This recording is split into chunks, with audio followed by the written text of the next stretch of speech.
Hello friends, study with BH classes में आपका बहुत बहुत स्वागत है। आज हम ज्वालामुखीता के बारे में जानेंगे, है ना, वोल्केनिज्म के बारे में जानेंगे। तो सबसे पहले देखेंगे ज्वालामुखी प्रक्रिया का वर्णन, ज्वालामुखी के प्रकार कौन कौन से ये जानेंगे। पृथ्वी की सतह पर ज्वालामुखी प्रक्रिया से प्रभावित क्षेत्र जानेंगे। प्लेट विवर्तनिक सिद्धांत और ज्वालामुखीता जानेंगे और ज्वालामुखी स्थलाकृतियों के बारे में जानेंगे। ठीक है, तो ज्वालामुखीता क्या होता है ये देखते हैं। ज्वालामुखीता अंतर्जात आकस्मिक बल के कारण होने वाली एक ऐसी प्रक्रिया है जिसके अंतर्गत मैग्मा की उत्पत्ति के बाद मैग्मा पृथ्वी की आंतरिक परतों को तोड़ते हुए लावा और ज्वालामुखी पदार्थ के रूप में सतह पर आता है। मैग्मा एक गर्म गलित पदार्थ है जिसकी उत्पत्ति तापमान में वृद्धि, दाब में कमी और जल की मात्रा में वृद्धि के सम्मिलित प्रभाव के कारण होती है। मैग्मा में तरल और गैसीय पदार्थ का अनुपात अधिक होने पर न केवल मैग्मा की गतिशीलता अधिक होती है बल्कि सतह पर ज्वालामुखी प्रक्रिया होने की संभावना बढ़ जाती है। वहीं ज्वालामुखी प्रक्रिया की विस्फोटकता का मैग्मा के गाढ़ेपन से सीधा संबंध होता है। यही कारण है कि अम्लीय मैग्मा में सिलिका की मात्रा अधिक होने के कारण मैग्मा का गाढ़ापन अधिक हो जाने से केंद्रीय विस्फोटक ज्वालामुखी प्रक्रिया होती है। इस प्रक्रिया के कारण ग्रेनाइट या रायोलाइट, डायोराइट या एंडेसाइट चट्टान से निर्मित संरचना के रूप ज्वालामुखी शंकु का निर्माण होता है। वहीं क्षारीय मैग्मा का गाढ़ापन कम होने के कारण शांत दरार प्रकार की ज्वालामुखी प्रक्रिया होती है, जिसके कारण बेसाल्ट चट्टान से निर्मित संरचना के रूप में महासागरीय कटक या महासागरीय क्रस्ट या ज्वालामुखी पठार का निर्माण होता है। अब हम देखेंगे ज्वालामुखीता के प्रकार। इसे दो आधार पर डिवाइड किया जाता है, एक तो विस्फोटकता के आधार पर और एक होता है वितरण के आधार पर। विस्फोटकता के आधार पर दो प्रकार का होता है, केंद्रीय विस्फोटक ज्वालामुखी प्रक्रिया और दूसरा होता है शांत दरार प्रकार की ज्वालामुखीता। वितरण के आधार पर प्लेट सिद्धांत ज्वालामुखीता होती है। इसे भी हम दो भागों में डिवाइड कर सकते हैं, अपसारी प्लेट सिद्धांत और अभिसारी प्लेट सीमांत। अपसारी प्लेट सीमांत में शांत दरार प्रकार की ज्वालामुखीता जिसे ज्वालामुखी कटक कहते हैं, और अभिसारी प्लेट सीमांत में केंद्रीय विस्फोट महासागरीय महाद्वीपीय ज्वालामुखी श्रृंखला होती है। इससे ज्वालामुखी द्वीप समूहों का निर्माण होता है।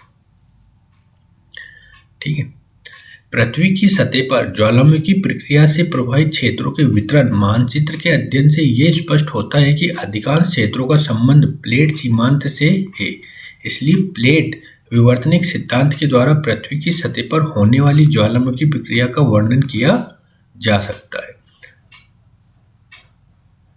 महासागर के नितल पर भ्रंश घाटी के समीप अपसारी प्लेट संचलन के कारण उत्पन्न तनाव मूलक बल के द्वारा भ्रंशन की क्रिया से जब भ्रंश घाटी की चौड़ाई में वृद्धि होती है तब दुर्बल मंडल में दाब में कमी आने के कारण पेरिटोटाइट का आंशिक गलन होता है, जिससे क्षारीय मैग्मा की उत्पत्ति होती है। जब यही मैग्मा भ्रंश घाटी से होते हुए महासागर के नितल पर आता है तब शांत दरार प्रकार की ज्वालामुखी प्रक्रिया होती है। इस प्रक्रिया के कारण ही बेसाल्ट चट्टान से निर्मित संरचना के रूप में ज्वालामुखी कटक का निर्माण होता है। मध्य अटलांटिक कटक, हिंद महासागर और प्रशांत महासागर के कटक का निर्माण भी शांत दरार प्रकार की ज्वालामुखी प्रक्रिया के द्वारा हुआ है। अभिसारी प्लेट सिद्धांत। अभिसारी प्लेट सीमांत पर जहां महासागरीय प्लेट के मुड़ने के बाद अधिक गहराई में क्षेपण होता है, वहीं क्षेपित प्लेट के तापमान में वृद्धि होने पर क्रस्ट का आंशिक गलन होने के कारण मैग्मा की उत्पत्ति होती है। जब यही मैग्मा अंदर की परतों को तोड़ते हुए सतह की ओर आता है, जब इसकी अम्लीयता के साथ गाढ़ेपन में वृद्धि के साथ केंद्रीय विस्फोटक ज्वालामुखी प्रक्रिया होती है। प्रशांत महासागर के पूर्वी भाग में महासागरीय महाद्वीपीय अभिसारी प्लेट सीमांत पर मोरदार पर्वतीय क्षेत्र में केंद्रीय विस्फोटक ज्वालामुखी प्रक्रिया के श्रृंखला का निर्माण हुआ है। वहीं प्रशांत महासागर के पश्चिमी भाग में महासागरीय अभिसारी प्लेट सीमांत पर होने वाले ज्वालामुखी प्रक्रिया के कारण ज्वालामुखी द्वीप समूह का निर्माण हुआ है।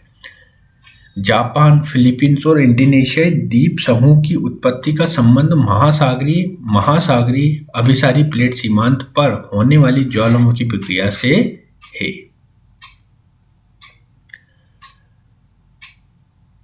अंतर प्लेट ज्वालामुखीता क्या होती है, इसको हम देख लेते हैं। ये मेंटल प्लूम इस तरह से बनता है। ये एक बार मेंस में आ चुका है। मेंटल प्लूम क्या होता है ये मैं बता देता हूँ।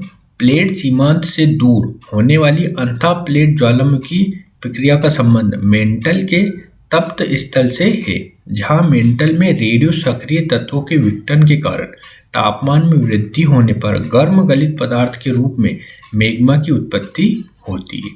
उसे तप्त स्थल कहते हैं। तप्त स्थल से संवहन धारा के रूप में गर्म गलित पदार्थ का आरोहण होने पर मेंटल प्लूम रूपी संरचना का विकास होता है। किसी एक तप्त स्थल के द्वारा निर्मित मेंटल प्लूम से होने वाली अंतः प्लेट ज्वालामुखी प्रक्रिया के कारण ज्वालामुखी रेखा का निर्माण होता है। ज्वालामुखी रेखा के विस्तार के कारण प्लेटों के संचलन की दिशा का निर्धारण किया जा सकता है। वहीं एक से अधिक तप्त स्थल के होने वाली ज्वालामुखी प्रक्रिया के कारण ज्वालामुखी गुच्छा का निर्माण होता है। महाद्वीपीय प्लेट की अपेक्षा महासागरीय प्लेट की औसत मोटाई कम होने के कारण तप्त स्थल से गर्म गलित पदार्थ का महासागर के नितल पर आने की संभावना बढ़ जाती है। यही कारण है कि अंतः प्लेट ज्वालामुखी प्रक्रिया सामान्यतः महासागर के नितल पर होती है। कहाँ होती है? महासागर के नितल पर होती है ना। अब ज्वालामुखी स्थलाकृति के बारे में जानेंगे, है ना। दो तरह की होती है, अभ्यंतरित ज्वालामुखी स्थलाकृति और बाह्य ज्वालामुखी स्थलाकृति। अभ्यंतरित में भी अनुस्तरी और अनुनुस्तरी होती है ना, कोंडोरेंट और डिस्कोंडोरेंट, अनुस्तरी और अनुनुस्तरी, है ना। इसमें कौन कौन सी आती है? कॉनकॉर्डेंट में सील आती है, सीट आती है, फेकोलित आती है, लेकोलित आती है, लोकोलिट आती है। और डिस्कॉर्डेंट में कौन कौन सी आती है? डाइक आती है और बेथोलित आती है ना। इसके आप डायग्राम नेट पर देखेंगे तो आपको चीजें और आसानी से समझ में आ जाएगी। बाह्य ज्वालामुखी स्थलाकृतियों के बारे में जानते हैं। केंद्रीय विस्फोटक ज्वालामुखी प्रक्रिया, ज्वालामुखी शंकु का निर्माण होता है। ज्वालामुखी शंकु के प्रकार कौन कौन से होते हैं? सिंडर शंकु होता है, कंपोजिट या परतदार शंकु होता है, परिपोषित शंकु होता है और अम्लीय शंकु होता है ना।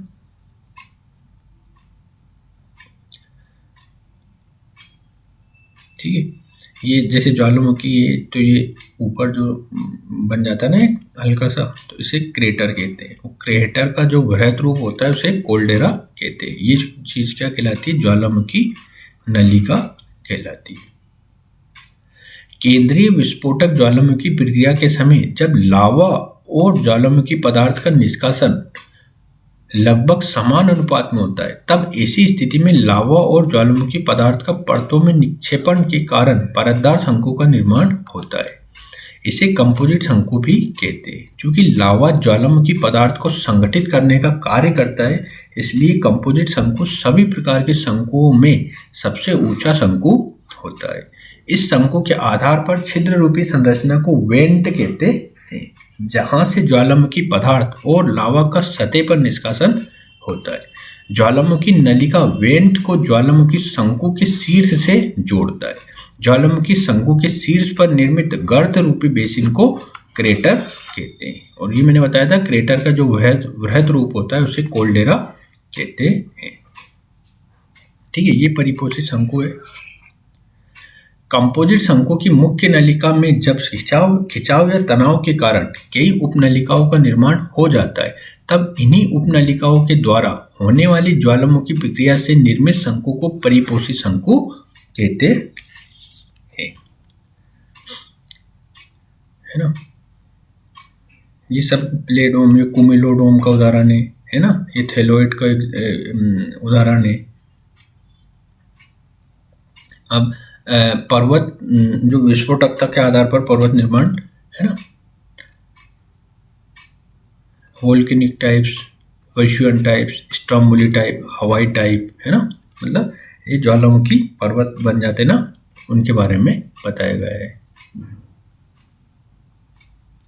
अब हम देखेंगे पर्वत संरचना, किस प्रकार से पर्वतों का निर्माण होता है।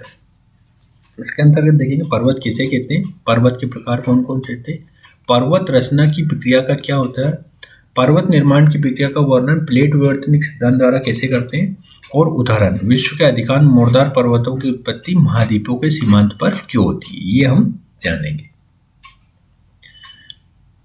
ठीक है, तनाव मूलक बल के द्वारा ब्लॉक पर्वत होता है, ब्लॉक पर्वत का निर्माण होता है, संपीड़न बल के द्वारा मोड़दार पर्वतों का निर्माण होता है, और केंद्रीय विस्फोटक ज्वालामुखी प्रक्रिया के द्वारा ज्वालामुखी शंकु पर्वतों का निर्माण होता है। अंतर्जात पटल विरूपण संचलन से निर्मित स्थल रूपों में पर्वत सबसे ऊंची स्थलाकृति होती है, जिसका आधार चौड़ा, ढाल तीव्र और शिखर नुकीला होता है। पर्वतों की उत्पत्ति की क्रियाविधि के आधार पर संपीड़न बल के द्वारा वलन की प्रक्रिया से निर्मित पर्वतों को मोड़दार पर्वतों के रूप में परिभाषित किया जाता है। इसी प्रकार तनाव मूलक बल के द्वारा भ्रंशन की क्रिया से स्थल खंडों का भ्रंश तल के सहारे ऊपर या नीचे की ओर विस्थापन होने पर भ्रंश घाटी के साथ ब्लॉक पर्वत का निर्माण होता है। वहीं केंद्रीय विस्फोटक ज्वालामुखी प्रक्रिया के द्वारा ज्वालामुखी शंकु के रूप में ज्वालामुखी पर्वत का निर्माण होता है। पृथ्वी की सतह पर पर्वतों के वितरण मानचित्र के अध्ययन से ये स्पष्ट होता है कि मोड़दार पर्वतों का वितरण न केवल विस्तृत बल्कि अधिक नियमित भी है। इसलिए भूवैज्ञानिकों ने पर्वतों की उत्पत्ति से संबंधित सिद्धांतों का प्रतिपादन करते समय मोड़दार पर्वतों की उत्पत्ति से संबंधित पर्वत रचना की प्रक्रिया का वर्णन किया। चूंकि विश्व के अधिकांश नवीन मोड़दार पर्वतों की उत्पत्ति का संबंध अभिसारी प्लेट सीमांत से है, इसलिए प्लेट विवर्तनिक सिद्धांत के द्वारा पर्वत रचना की प्रक्रिया का तार्किक या वैज्ञानिक वर्णन किया जा सकता है। ठीक है, अब देखते हैं हम पर्वत प्रक्रिया। पर्वत जैसे अवसादन होता है, अवसादों का निक्षेपण है ना, एक जगह इकट्ठे हो जाते हैं, सेल अनुक्रम बनता है, संरचनात्मक विरूपण होता है, वलन की प्रक्रिया होती है, आग्नेय प्लस अवसादी क्रिया होती है, मैग्मा की उत्पत्ति होती है, फिर कायांतरण होता है, फिर समस्थितिक समायोजन होता है ना। इसके अंतर्गत महासागरीय प्लेट सीमांत होती है, ओफियोलाइट्स होता है, यूजियोक्लाइन होता है, मायोजियोक्लाइन होता है, और महाद्वीपीय प्लेट सीमांत होता है। इसको मैं आगे बता देता हूँ थ्योरी के द्वारा। क्रस्ट का आंशिक गलन भी होता है इसके अंतर्गत। पर्वत रचना की प्रक्रिया का संबंध मोड़दार पर्वतों की उत्पत्ति से है। इस प्रक्रिया के अंतर्गत सर्वप्रथम अवसादों के निक्षेपण अर्थात अवसादन के द्वारा सेल अनुक्रम का विकास होता है। महाद्वीपीय सीमांत पर मायोजियोक्लाइन, महासागरीय सीमांत पर यूजियोक्लाइन और प्लेट सीमांत से दूर महासागर के नितल पर ओफियोलाइट सेल अनुक्रम का विकास होता है। महाद्वीपीय सीमांत पर अवसादों का अधिक मात्रा में निक्षेपण के कारण मायोजियोक्लाइन सेल अनुक्रम की औसत मोटाई अधिक होती है। यही कारण है कि अभिसारी प्लेट सीमांत पर प्लेटों के टक्कर के द्वारा उत्पन्न संपीड़न बल से जब सेल अनुक्रम का संरचनात्मक विरूपण होता है, तब महाद्वीपीय प्लेट सीमांत पर मायोजियोक्लाइन सेल अनुक्रम का संरचनात्मक विरूपण होने से वलन की प्रक्रिया से मोड़दार पर्वतों की उत्पत्ति होती है। अवसादी चट्टान से निर्मित मोड़दार पर्वतीय क्षेत्र में जहां अंदर की परतों में छेपित प्लेट की पृष्ठ का आंशिक गलन होता है, वहां मैग्मा की उत्पत्ति के कारण आग्नेय क्रियाएं होती हैं। जब यही मैग्मा पृथ्वी की अंदर की परतों को तोड़ते हुए सतह की ओर आता है, तब पर्वतीय क्षेत्र में मैग्मा के ठंडा होने के कारण आग्नेय चट्टान से निर्मित संरचना का विकास होता है।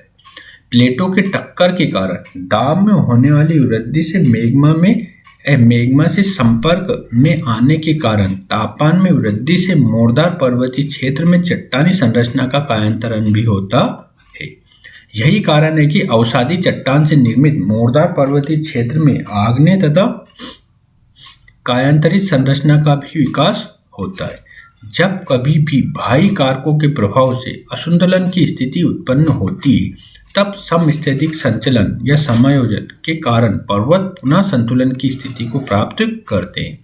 इस प्रकार पर्वत रचना अंतर्जात बल के कारण मंद गति से होने वाली एक सतत प्रक्रिया है, जिसका संबंध केवल मोरदार पर्वतों की उत्पत्ति से न होकर विकास की प्रक्रिया से भी है।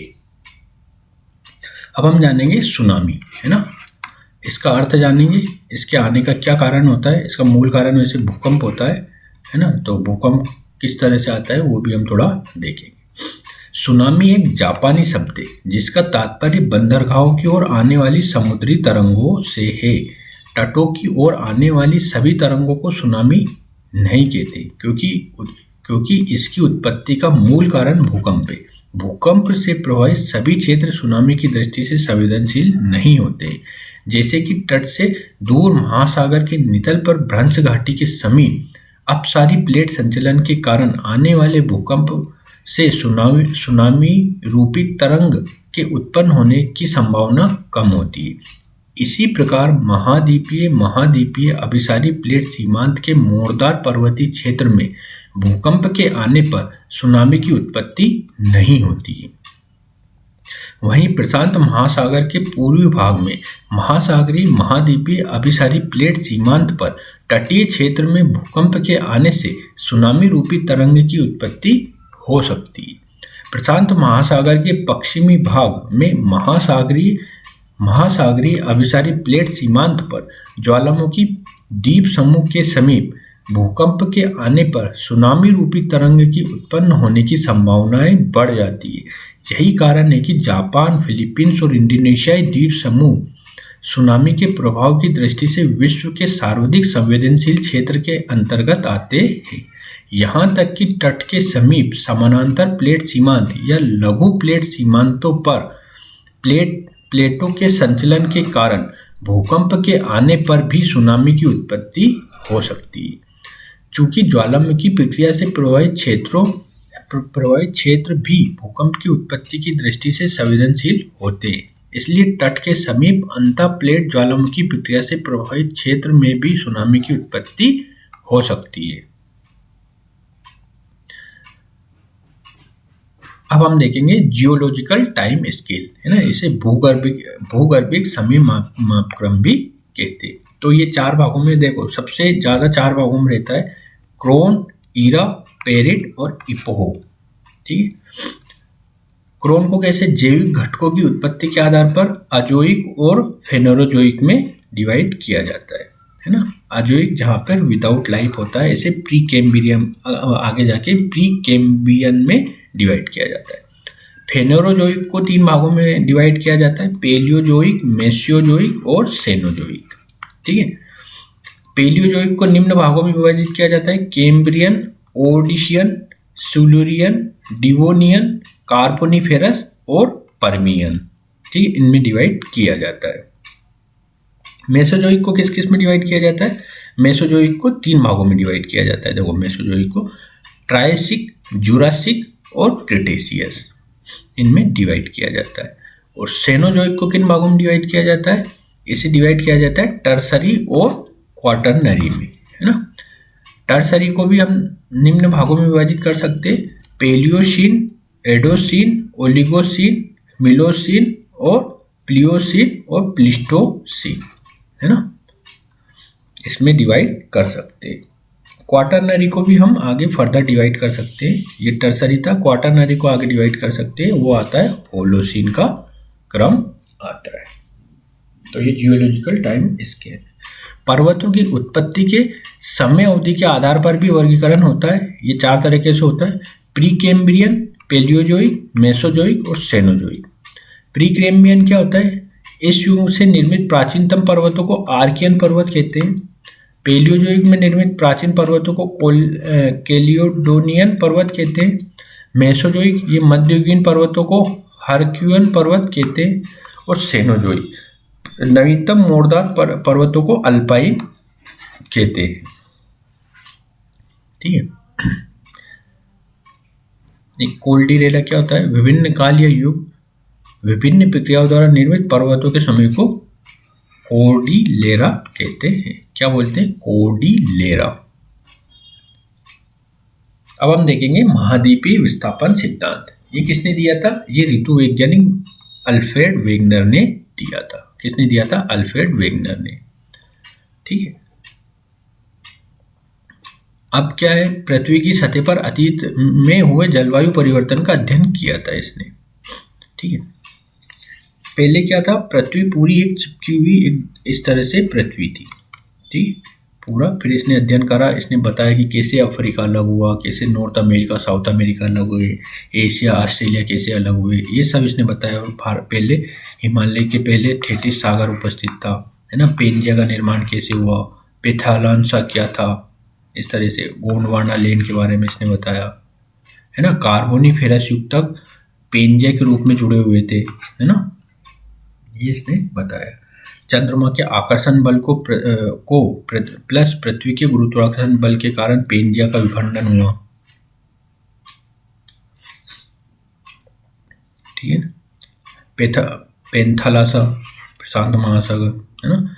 तो इस तरह से इसने पूरा एक, आप नेट पे इसको अगर सर्च करेंगे महाद्वीपीय विस्थापन सिद्धांत बाय अल्फ्रेड वेगनर, तो पूरा आपको डिटेल से समझा देगा, है ना। मतलब पहले एक पूरा पिंड था, तो किस तरीके से ये नॉर्थ अमेरिका से साउथ अमेरिका अलग हुआ, है ना। ये अफ्रीका के क्षेत्रों में, ये यूरोप यहाँ पे, है ना, ये एशिया का विभाजन, और ये ऑस्ट्रेलिया का जो, इनमें क्या क्या सिमिलरिटी वगैरह ये सब पाई जाती है ना। तो इसने पेंजिया, है ना, इस तरह से कैसे डिवाइड हुआ ये सब बताया है।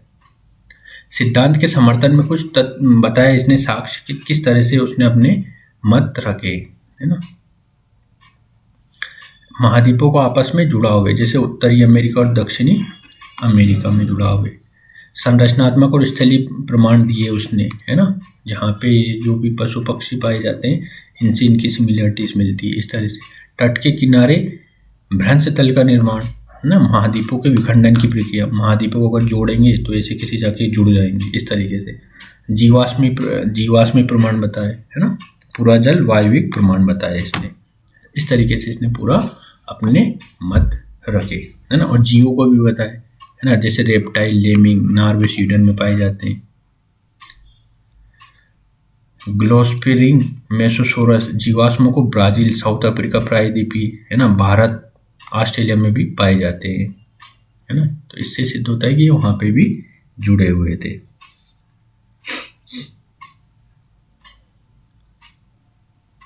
अब थोड़ा सा आगे देख लेता हूँ। क्लाइमेटोलॉजी वाला जो सेक्शन है वो अगले वाले वीडियो में देखेंगे। तो आज का वीडियो यही समाप्त करते हैं। वीडियो देखने के लिए बहुत बहुत धन्यवाद।